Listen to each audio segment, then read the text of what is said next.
जो ये डिक्टेटरशिप बोलते हैं ना, मोदी जी डिक्टेटर हैं, असर्टिव हैं अपनी लीडरशिप में, वो प्रूव भी करेंगे कि I am going to do what is good for the country.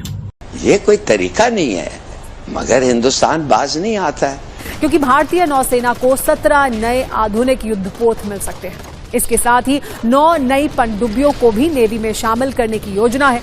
ये प्रोजेक्ट करीब 2.4 लाख करोड़ रुपए का होगा। ये मिरर है, this honesty is mirror for many. बहुत से लोगों को ये आईना दिखाने के लिए होना चाहिए, वो है, बहुत से लोगों को ये आईना दिखा रही है, ये ईमानदारी और ऑनेस्टी। बड़े पैमाने पे ये जो फ्रिगेट्स हैं, इनको इंडियन नेवी के अंदर लेके आ रहे हैं। क्या पाकिस्तान के खिलाफ नई जंग का इम्कान बढ़ नहीं रहा?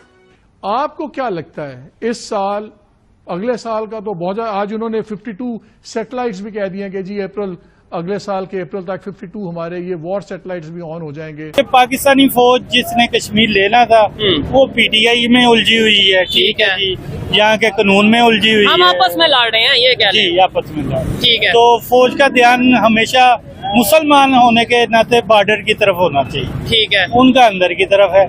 दे are doing the lethal job, वो एक लीथल जॉब कर रहे हैं इस वक्त, कि वो कहते हैं कि जी हाँ, हमें हर कीमत के ऊपर जो है वो तबाही मचानी है। Once Israel defeats Iran, Pakistan is next। और उसमें उन्होंने ये भी लिखा है कि पाकिस्तान की जो न्यूक्लियर फैसिलिटीज हैं, इजराइल इंडिया के साथ मिलके इन पर हमला भी कर सकता है। भारत ने बहुत ज्यादा पैसा जो है वो लगाना शुरू कर दिया है जब से भारत की नेवी के अंदर बहुत बड़े पैमाने पे इंडक्शंस हो रही हैं। ग्रेटर इसराइल का भी जिक्र किया है, तो यू थिंक अब ये क्या इसराइल अपने ग्रेटर इसराइल के हदफ की तकमील की तरफ जा रहा है? आपको याद है ना, आज तक मुसलमानों की चीखें निकल रही हैं, जब हिंदू अस्त्र और शस्त्र के साथ जागते हैं तो फिर मुसलमान भागते हैं। इंडिया के डिफेंस मिनिस्टर ने राइट आफ्टर इंडिया पाकिस्तान की वॉर के बाद ये कहा था कि अगला हमला नेवी करेगी पाकिस्तान।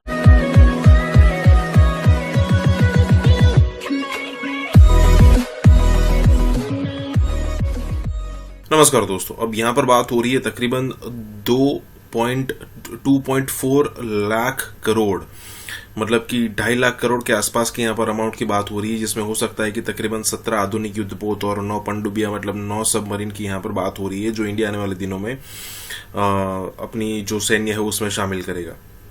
अब देखने वाली बात यह है कि ये तकरीबन अमाउंट हो जाती है, अगर आप काउंट करें तो हो जाती है लगभग 28 से 30 बिलियन डॉलर्स।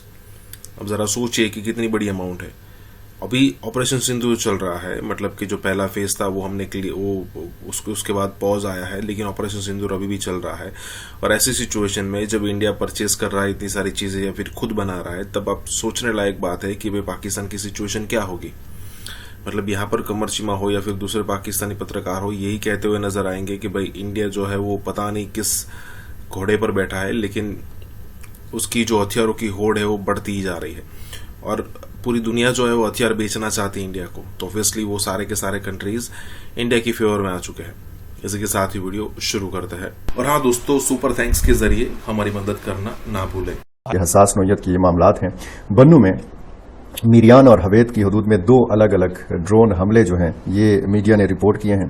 पहला हमला बताया गया है कि पुलिस स्टेशन पर, जबकि दूसरा हमला एक घर के ऊपर हुआ है। ड्रोन हमले में एक खातून जाँ बहक हुई है और 3 अफराद जख्मी हुए हैं।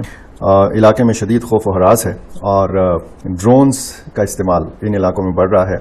अच्छा, ये तकरीबन बताया गया है कि 1 महीने में 4था हमला, ड्रोन हमला किया गया है थाना मीरियान के ऊपर।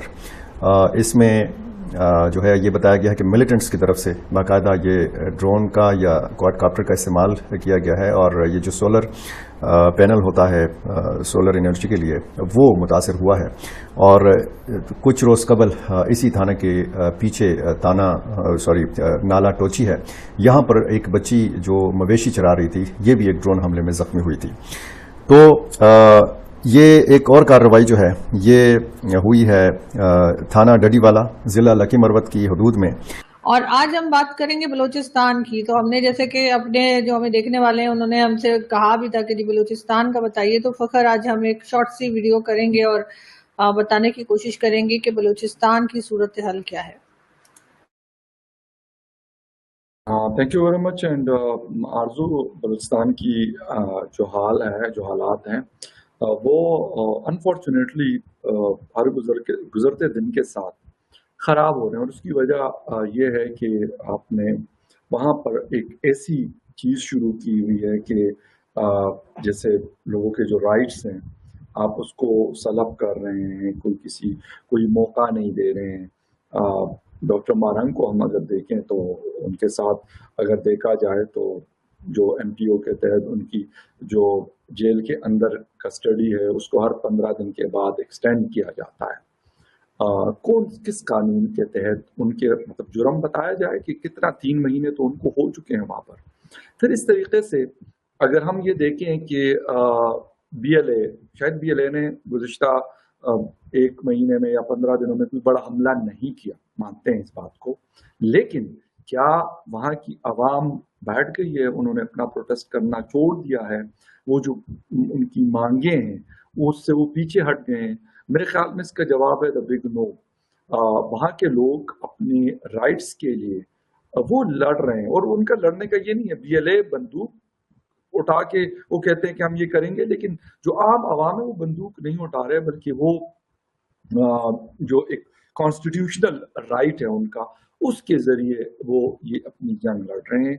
और मेरे ख्याल में अभी तक इस्लामाबाद में या फिर क्वेटा में जो लोग बैठे हुए हैं, क्योंकि बहुत दफा ऐसा होता है कि वहाँ पे जो हुकूमत बनाई जाती है वो वैसे ही एक डमी टाइप की हुकूमत होती है। उसकी मिसाल हम कश्मीर की दे सकते हैं। यहाँ पे पाकिस्तान साइड की कश्मीर की एक डमी हुकूमत होती थी, ये प्राइम मिनिस्टर है और ये फलाएं, हालांकि उनको यहाँ पे जो सेक्शन ऑफिसर लेवल का आदमी होता है वो नहीं सुनता उनको। तो सेम लाइक दैट आपने वहाँ पे जो हुकूमत लगाई हुई है वो मतलब बिंगे तो बहुत मारते हैं, लेकिन एक्चुअली जो वहाँ की आवाम है, क्या उनकी वोटों से आए, क्या उन्होंने वोट किया है, उन्होंने इलेक्शन में पार्टिसिपेट किया, ये अहम होता है। लेकिन वही वाली बात है कि भाई आपकी सीटों से आपको नहीं कुछ दिया जाता, आपकी सीटें नहीं गिनी जाती, आपके वोट नहीं गिने जाते, आपका खास इदारे से ताल्लुक कैसा है, जिसको मुक्तदरा कहते हैं ये लोग, उनके साथ आपके ताल्लुकात कैसे हैं, वो आपका डिसाइड करेंगे कि आपकी हुकूमत होगी या नहीं होगी। इसीलिए वहां पर अगर जो लोग बैठे हुए हैं पार्लियामेंट में, उनको पता है कि यार हमें किसने वोट दी है, हम किस थ्रू ये आए हुए हैं। वो PTI वाले कहते हैं फॉर्म 47, तो मेरे ख्याल में वो हर गुजरते दिन के साथ ये चीज बाकायदा ये लोग साबित कर रहे होते हैं। पहले तो हमें लगता था कि शायद ये झूठ बोलते हैं PTI वाले, मजाक लगता था, सच बता दूं आपको। लेकिन जब वक्त गुजरा तो उनकी बातें, उनकी बहुत सारी चीजों से हम इख्तिलाफ भी करते हैं, पाकिस्तान तहरीक इंसाफ की वो हमारा हक है, लेकिन बहुत सारी चीजें उनकी ठीक भी है और वो ठीक साबित भी हुई है। जहां तक बात है वहां की आवाम की, उनकी जिंदगियों में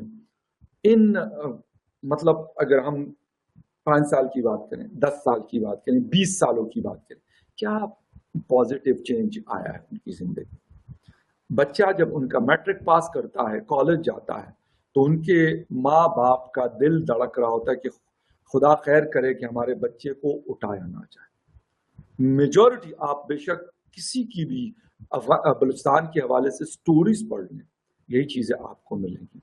कभी वो उनको कराची भिजवा देते हैं, ज्यादातर बलोच हमारे कराची की तरफ अपने बच्चों को, बेटे बेटियों को भेजते हैं।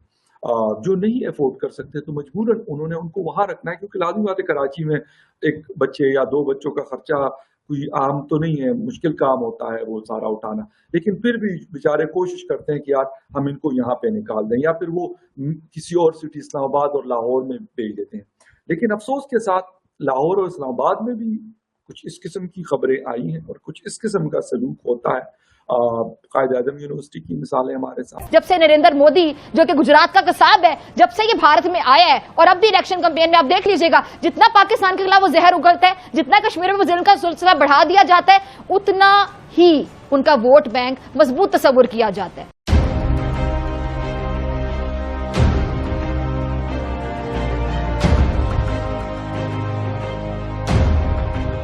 इस पिक्चर में नरेंद्र मोदी साहब पहली लाइन में खड़े हुए हैं। मसला मुफादात का है, तरजीहात का है। नाजरीन, Modi, the Indian Prime Minister. और वहाँ पे ये फैमिली फोटोज हैं उन तमाम देश, आप सबसे पहले देख सकते हैं बिल्कुल मिडिल में प्रधानमंत्री Narendra Modi. The other thing to note is that the BRICS Plus now, with the addition of many countries last year, represents more than half of the world's population.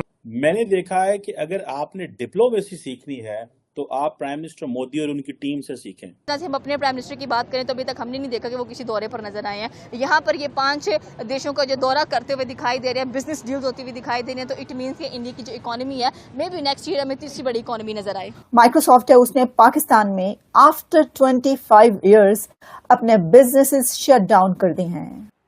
क्या वजह है कि मुख्तलिफ मल्टीनेशनल कंपनीज पाकिस्तान से अपना कारोबार बंद कर रही है? वजूहात क्या है? और कोई दुनिया का वजीर आजम ऐसे नहीं हुआ होगा और वहां पे जाके उनके आगे अवाम खड़ी हो।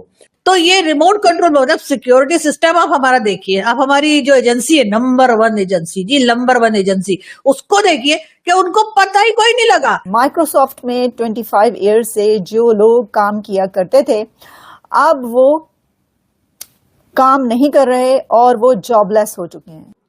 हमें इस चीज का एहसास है कि पाकिस्तान के न्यूक्लियर प्रोग्राम के ऊपर जो एक पोजीशन है वो दुनिया की तब्दील हो सकती है।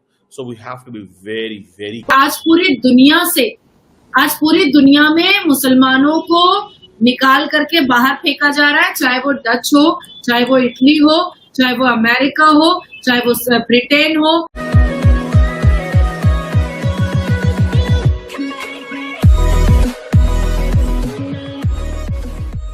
नमस्कार दोस्तों, अब यहाँ पर कई सारी चीज़ों पर बात हो रही है, जैसे ब्रिक्स की बात हो गई, उसके अलावा बात हो रही है कि प्रधानमंत्री मोदी दुनिया के लीडरों से कैसे मिलते हैं वगैरह वगैरह। लेकिन यहाँ पर उससे बड़ी बात यह है माइक्रोसॉफ्ट की, जो कि पाकिस्तान के अंदर उनकी जो ये चीज़ हो रही है।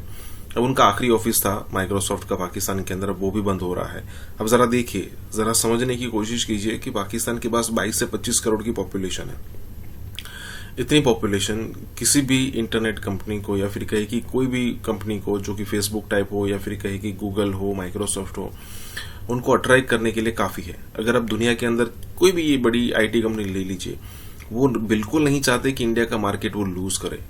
टिकटॉक कितना पछता रहा है हम सबको पता है कि भाई, लेकिन उसकी चल नहीं रही है। तो फेसबुक हो, चाहे ओरेकल हो, चाहे गूगल हो, फेसबुक हो, ये सारे नहीं चाहते कि इंडिया के अंदर उनके रिलेशन खराब हो। लेकिन पाकिस्तान के पास भी पॉपुलेशन अच्छी खासी है। एक तो वहां पर कमाई का उतना स्कोप है नहीं, उसके अलावा वहां पर दिक्कतें इतनी चल रही है कि आखिरकार माइक्रोसॉफ्ट जैसी कंपनी को भी यहां पर छोड़ना पड़ रहा है। इसी के साथ ही वीडियो शुरू करते हैं। और हाँ दोस्तों, सुपर थैंक्स के जरिए हमारी मदद करना ना भूलें। दोस्तों, एक बड़ा सेंट्रल सवाल है कि अभी जो 2025 ब्रिक्स समिट हुई है, इसका आउटकम क्या था और ये क्यों समिट जो है, ये किसने क्या क्या बातें की। खास तौर पे अगर देखा जाए तो भारत जो है वो प्राइम मिनिस्टर मोदी वहां पे थे। हमें इस चीज का एहसास है कि पाकिस्तान के न्यूक्लियर प्रोग्राम के ऊपर जो एक पोजीशन है वो दुनिया की तब्दील हो सकती है। So we have to be very very careful. हमें बहुत केयरफुल रहने की जरूरत है। आप मेरी बात समझ रहे हैं? इसको जरा समझिएगा। So we have to be very careful. अब इंडिया जो है वो, जैसे मैंने आपको बताया ना कि उसने क्या किया, उसने कहा क्योंकि चाइना इसमें लीड कर रहा है एससीओ में, तो हम इससे पीछे हट जाएंगे। उधर वो कहते हैं कि वी हैव एन ओनरशिप, उधर अफ्रीका भी है, लैटिन अमेरिका भी है, रशिया भी है, वहां पे एक डिफरेंट किस्म का। अब वहां पे क्योंकि यूएई भी है, बाकी ममालिक भी हैं, तो देन इट इज देयर। सो मुझे ये लगता है कि ये एक फैक्टर है जिसको थोड़ा स्टडी करना चाहिए। बाकी वहां पे डिस्कशन हुई है, एक्सपेंशन होनी चाहिए जी, ग्लोबल साउथ का रोल। ग्लोबल साउथ का रोल, the global south has to get the role. Nobody will give role to global south. ठीक है ना जी?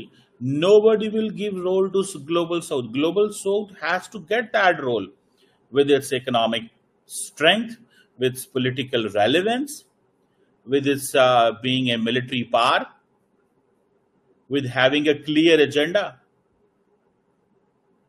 ये जो ब्लॉक है, it talks of de-dollarization. ये ग्लोबल करेंसी की, ये de-dollarization की बात करता है। India is a member of that group जहां पे de-dollarization की बात होती है।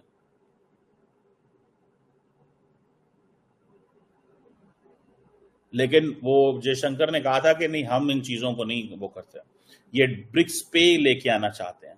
माइक्रोसॉफ्ट है, उसने पाकिस्तान में आफ्टर 25 इयर्स अपने बिजनेसेस शट डाउन कर दिए हैं। माइक्रोसॉफ्ट चला गया है पाकिस्तान से और माइक्रोसॉफ्ट ने जितना भी उसका बिजनेस था उठा लिया है पाकिस्तान से और वो जा चुके हैं। और उसकी वजह ये बताई जा रही है, वजह तो बहुत सारी हैं इसके, जो रीजन सामने आ रही है, लॉजिक्स आ रही हैं, लेकिन इसमें बहुत बुरा हो रहा है लोगों का, क्योंकि बड़ी तादाद में लोग बेरोजगार हो गए हैं।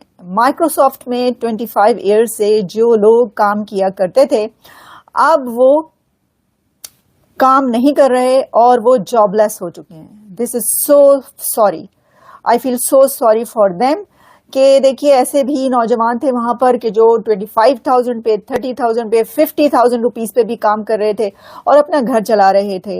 बड़ी तनख्वाहों पर भी काम करने वाले थे, उनका तो किसी तरह गुजारा हो ही जाएगा। लेकिन देखें जो ऐसे थे, और मैं आपको बताऊं कि ये जो ले ऑफ किया है माइक्रोसॉफ्ट ने, तो इसमें उसने कहा है Microsoft closes office in Pakistan, lay off staff. ये किसकी खबर है? डॉन की।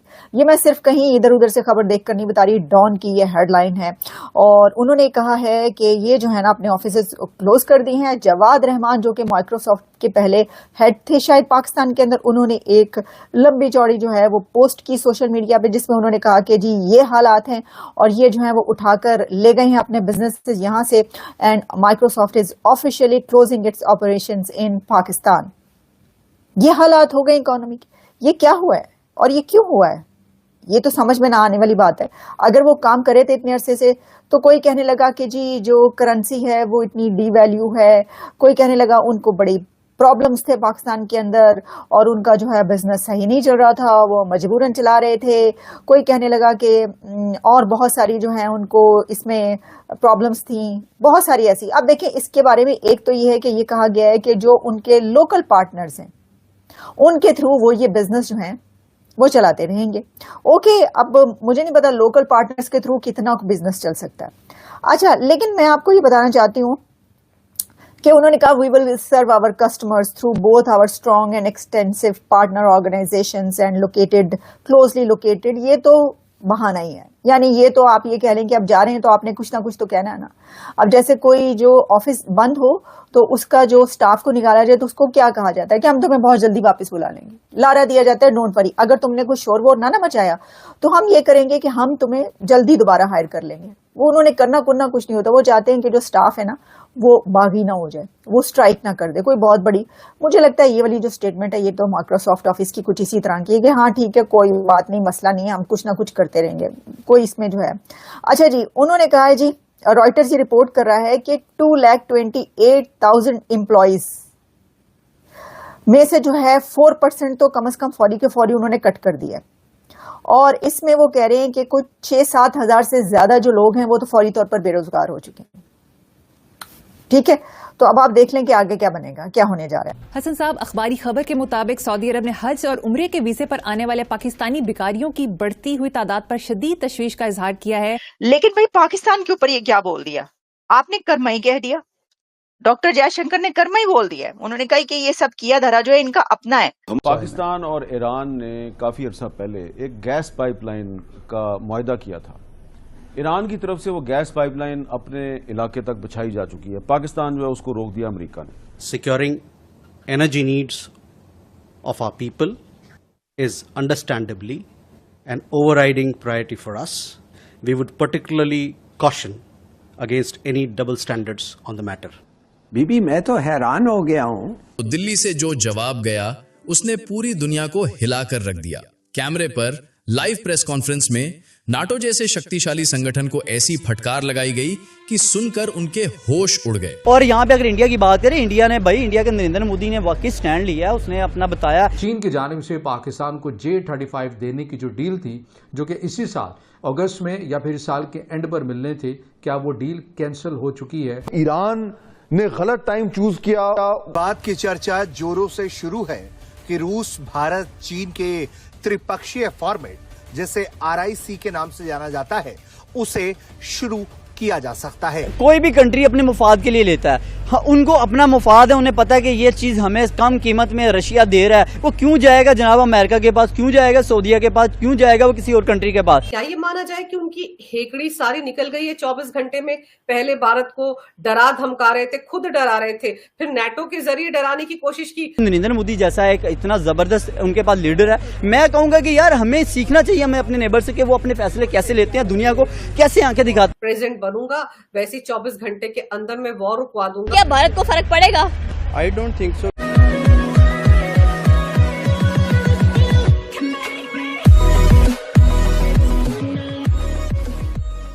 नमस्कार दोस्तों, अब हम सबको पता है कि भाई मान लीजिए यूएस कुछ कहता है तो पाकिस्तान किस हिसाब से नंगा हो जाता है या फिर किस हिसाब से अमेरिका के सामने लेट जाता है।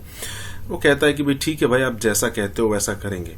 जैसे मान लीजिए एक रिसेंट एग्जाम्पल था रिसेंट एग्जाम्पल क्या था कि ये न्यूज फैली कि भाई शायद बलूचिस्तान के अंदर ऑयल के रिजर्व्स मिले हैं, पाकिस्तान के बलूचिस्तान के अंदर। अब दिक्कत ये हो गई कि उसके बाद डोनाल्ड ट्रंप ने ट्वीट कर दिया कि भाई, क्योंकि उसको वहां बेनिफिट दिखने लगा कि भाई 200-500 बिलियन का कुछ ना कुछ तो मिल ही जाएगा, क्योंकि रिजर्व्स छोटे मोटे तो होते नहीं है। तो उनका कहना यह था कि भाई देखिए, जिस हिसाब से यहाँ पर रिजर्व्स मिला है, हो सकता है कि पाकिस्तान जो है वो आने वाले दिनों में इंडिया को सप्लाई करे। ये उसने तंज कसा इंडिया पर, उसके पास एक मौका था, क्योंकि इंडिया इस हिसाब से, जिस हिसाब से अमेरिका चाहता है उस हिसाब से हम कर नहीं रहे, हम मान नहीं रहे उसकी बात। फिर अब पता चला कि नहीं, वो अब कोई ऐसी पुख्ता बात नहीं है कि वहां पर ऑयल मिलने वाला है या फिर मिला है।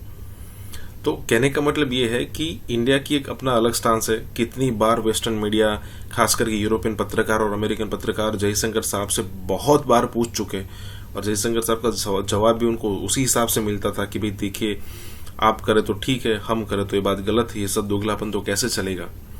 इसी के साथ ही वीडियो शुरू करते हैं। और हाँ दोस्तों, सुपर थैंक्स के जरिए हमारी मदद करना ना भूलें। अगर हम लोग बात करें मार्क रूटे की, जो कि चीफ है नाटो के, उन्होंने कहा है कि भाई ये तीनों कंट्रीज ऑयल परचेज करती हैं रशिया से। अब ये रशिया को कह लेंगे बहुत ज्यादा एक किस्म का उन पे दबाव डालेंगे, वजन डालेंगे कि आपने 3 साल हो गए हैं ये वॉर होते हुए, अब अगर आपने ये ना रोकी तो हम इन तीनों पर भारी सैंक्शंस लगाएंगे ताकि ये तीनों आपसे ऑयल परचेज ना करें, आपकी इकोनॉमी डाउन हो जाएगी। हमारे साथ पाकिस्तानी अवाम मौजूद हैं, इनसे पूछेंगे कि क्या भारत को फर्क पड़ेगा। I don't think so. Election से पहले वो कह रहा था कि मैं इलेक्शन से पहले ही यूक्रेन रशिया की वॉर रुकवा दूंगा, फिर कहता है मैं 15 दिन में रुकवा दूंगा, 40 दिन में रुकवा दूंगा। बट वी सी दैट कि उसको कोई भी सीरियस नहीं लेता, even though he has taken many you turns of his own statement. India Bharat की बात करें तो भारत ना ऑयल लेता है रशिया से, ब्राजील भी लेता है और चाइना भी लेता है। तो इस पे भारत, अमेरिका बार बार कह लें कि जो नेटो है वो दबाव डाल रहा है इन तीनों कंट्रीज के ऊपर कि भाई सैंक्शंस लग जाएंगे तो कुछ ना कुछ करो। देखें, कोई भी कंट्री अपने मुफाद के लिए लेता है, हाँ, उनको अपना मुफाद है, उन्हें पता है कि ये चीज हमें कम कीमत में रशिया दे रहा है, वो क्यों जाएगा जनाब अमेरिका के पास, क्यों जाएगा सऊदीया के पास, क्यों जाएगा वो किसी और कंट्री के पास।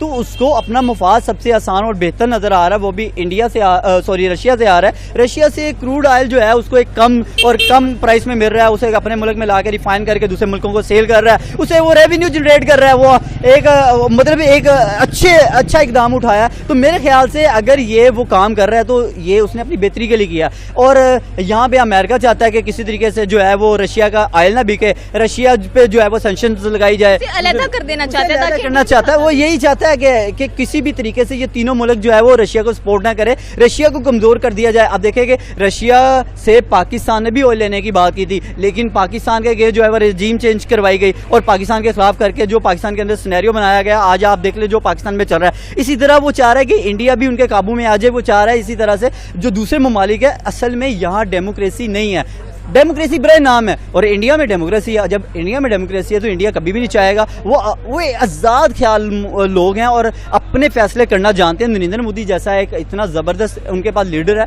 मैं कहूंगा कि यार हमें सीखना चाहिए हमें अपने नेबर से कि वो अपने फैसले कैसे लेते हैं, दुनिया को कैसे आंखें दिखाते हैं अपने फैसले, और अपने लिए, अपने अवाम के लिए क्या बेहतरी कर रहा है। वो पेट्रोल सस्ता ले रहा है, अवाम को पेट्रोल सस्ता दे रहा है। दुनिया में पेट्रोल सस्ता होता है, पाकिस्तान में पेट्रोल महंगा हो जाता है, तो क्योंकि हम अपने फैसले खुद लेना नहीं जानते। मेन मसला ये है। ये थी पाकिस्तानी अवाम की राय की अगर देखा जाए तो भाई अमेरिका जो मर्जी कर ले, ट्रंप जो मर्जी कर ले, भारत और ब्राजील और चाइना अपनी जगह से नहीं हिलने वाले। जितनी मर्जी सैंक्शंस आयद करने की बात की जाए, 100% टैरिफ लगाने की बात की जाए, तो कोई भी कह लें कि ट्रंप की बात में नहीं आने वाला है। और 50 दिन में देखें क्या होता है, बड़े क्रूशियल मोमेंट्स हैं। क्या ये संभव है? यूएस ने बहुत ट्राई कर लिया है कि भारत को प्रेशर करे कि वो उनके साथ फ्री ट्रेड एग्रीमेंट करे उनकी शर्तों पे। और सबसे पहले आपको मालूम है कि 500% का जो उन्होंने गेम खेला था, उनके जो सेनेटर है लिंडसे ग्रैहम ने बोला था कि अगर आप रशियन तेल लेते हैं तो हम इंडिया और चाइना के ऊपर 500% टैरिफ लगाएंगे। उसके बाद नेटो के चीफ ने बोला था कि अगर इंडिया, चाइना, ब्राजील रशिया के साथ अगर नहीं बोलते कि रशिया यूक्रेन के अंदर युद्ध नहीं रुकवाता है और उनके दोस्त को अगर वो नहीं समझाते हैं तो हम आपके ऊपर सेकेंडरी सैंक्शंस लगाएंगे। और एक और एक चीज आप देख लीजिए, अब डोनाल्ड ट्रंप बोल रहे हैं कि हम एक चिट्ठी लिखेंगे भारतीय प्रधानमंत्री को कि हमने जैसा करार इंडोनेशिया पे किया है के साथ किया है, हम वैसा ही करार भारत के साथ करना चाहते हैं। अब समझने वाली बात है कि इंडोनेशिया के साथ इन्होंने क्या करार किया है। इंडोनेशिया के साथ अभी इन्होंने ट्रेड डील की है। इस ट्रेड डील में इन्होंने बोला है इंडोनेशिया को कि आप $15 बिलियन ऑफ एनर्जी जो है यूएस से खरीदेंगे। अब सोचिए, Indonesia is one of the largest producers of crude oil और उसके बावजूद उनको एक तरह से दबाव डाल रहे हैं। सेकेंड बोला है कि $4.5 बिलियन ऑफ एग्रीकल्चर प्रोड्यूस जो अमेरिका में होता है उसको वो खरीदेंगे। और थर्ड उन्होंने बोला है कि 50 बोइंग जेट्स उनको खरीदना पड़ेगा। बोइंग जेट्स जिनका आपको मालूम है कि अभी क्रैशेस हो रहे हैं उन जेट में।